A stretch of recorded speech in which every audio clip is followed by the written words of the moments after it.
Bonjour, nous sommes jour 348. On est le 17 octobre. On est rendu à framer. On va faire la fenêtre, mais qui arrête de mouiller. Là, il mouille pas en ce moment, mais en tout cas, il fait fret, là, c'est pas le fun. OK? Puis je pourrais pas sceller avec le silicone, il fait trop froid. Donc, on est rendu à framer.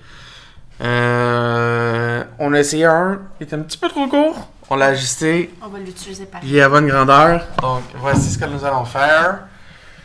On va venir framer comme ça sur les beams déjà existants ici, là, comme ça. On va venir se visser dedans. On va enlever les vis qui tiennent les fenêtres, puis on va se servir du bois pour tenir la fenêtre en place. C'est ça. Puis ça va nous rajouter, c'est ça comme on voulait, nous, un autre... Ben là, dans ce cas-ci, c'est un pouce 3/4 d'isolation sur les murs. Ouais. Un pouce et demi, excusez-moi, sur les murs pour de 2 rétanes. Donc, ça, on est content dans un sens parce que ça va permettre qu'il fasse un peu plus chaud. Puis, donc là, on va être à un total de 3 pouces et demi d'isolation sur les murs. Sur le plafond, on va être à 3 pouces. Sur le plancher, on va être à 1 pouce. Un petit peu plus qu'un. Ben, 1 pouce et demi dans le fond, là, l'épaisseur du 2x3. 1 pouce et demi de panneaux de mousse à haute densité. La raison, c'est que les gens nous disaient que c'est vraiment pas le fun si t'as du surplus sur ton plancher d'uréthane, qu'il faut que tu ailles le trimer de niveau partout. C'est vraiment compliqué à terre. Là. Donc, parce que ça fait des grosses surfaces, ça fait des grandes sections à nettoyer, ça te prend une lame qui va être assez... En tout cas, techniquement, c'est vraiment complexe à faire, c'est pas agréable. Donc, on s'est fait recommander de mettre du panneau à la place. C'est donc ce qu'on va faire pour ça.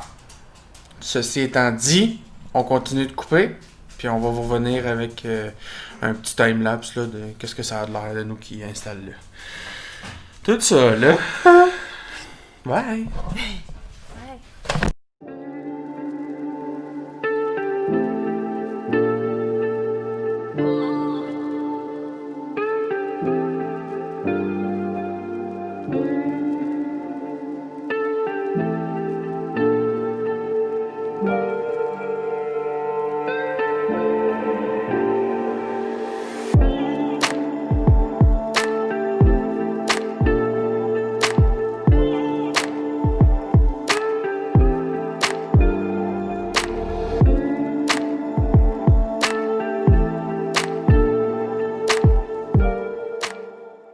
Spot, notre petite mascotte! Bonjour! Qu'est-ce que tu fais? Qu'est-ce que tu fais? Qu'est-ce que tu fais? Oh! Ça va voir maman! Ça va voir maman! bébé! Ça va voir maman! Allô, qu'est-ce que tu fais? Tu viens maintenant nettoyer? Ok. Là, tu feras au-dessus de papa. Ouais. Ouais, on a un petit problème. On a une fuite d'eau. Vous la verrez pas, mais nous on le sait. On a une fuite d'eau. Fait que...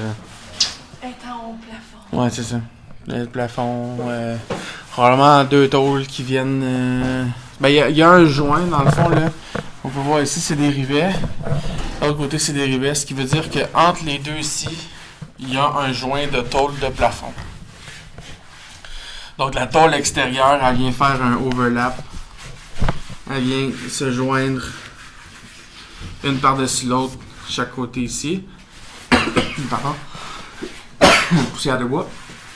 Et donc, probablement qu'il y a un trou dans l'isolant. Ben, pas l'isolant, excusez, le silicone, la colle. Qui vient ici, là. Toute cette colle-là. Il doit y avoir un trou à cet endroit-là, puis l'eau à colle. Fait que j'ai spoté où il y a le trou. Mais c'est ça. C'est pas super cool, le matin, là, d'arriver ici et de voir une grosse flaque d'eau. Surtout après tout ce temps de travail. Mais en même temps, c'est mieux de l'avoir vu là que quand on avait fermé le plafond, puis que là, on a une grosse bulle d'eau, tu sais. Absolument. Je suis contente d'avoir vu.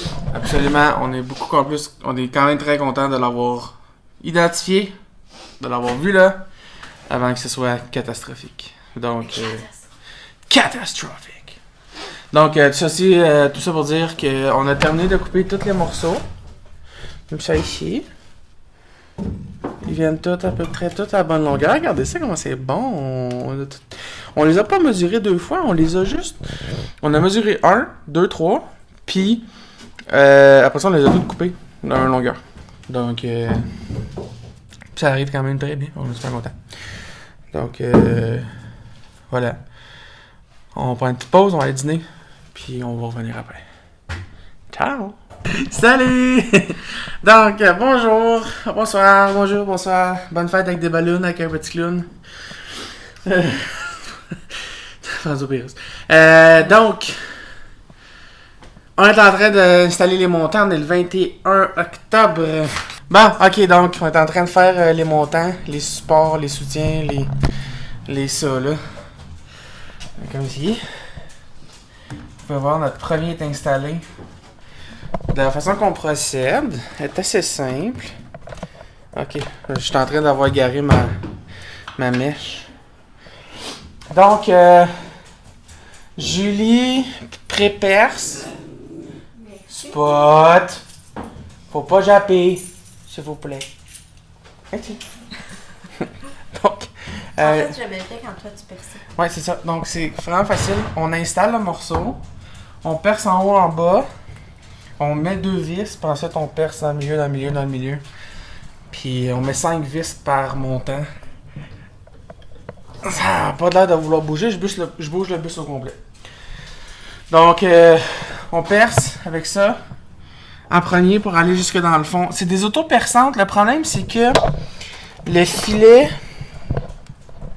de la vis ici accroche dans le bois en premier. Puis là, je gruge jusque dans le bois la tête bien profondément avant même que j'aille percer mon métal.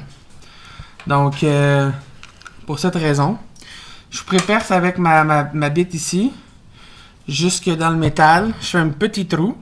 Ensuite, Julie, elle arrive avec sa mèche et qui fait un countersink. J'ai pas le terme en français, là. Donc, elle vient gruger la grosseur de la tête de la vis. Puis ensuite, moi, je repasse avec ma drill pour visser la vis dans le trou, qui va ensuite s'accrocher dans le métal. Puis, on vient rentrer les têtes là, de vis jusque dans le bois. Pour que quand on va mettre notre plywood par-dessus, mais les vis s'accrochent pas. C'est comme ça qu'on procède. On a mis beaucoup de réflexion de comment on allait s'y prendre.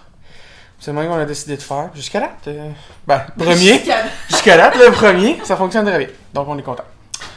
Fait que voilà, on continue. On vous met sur le côté pour un petit time-lapse. On continue, puis on vous revient. Ciao!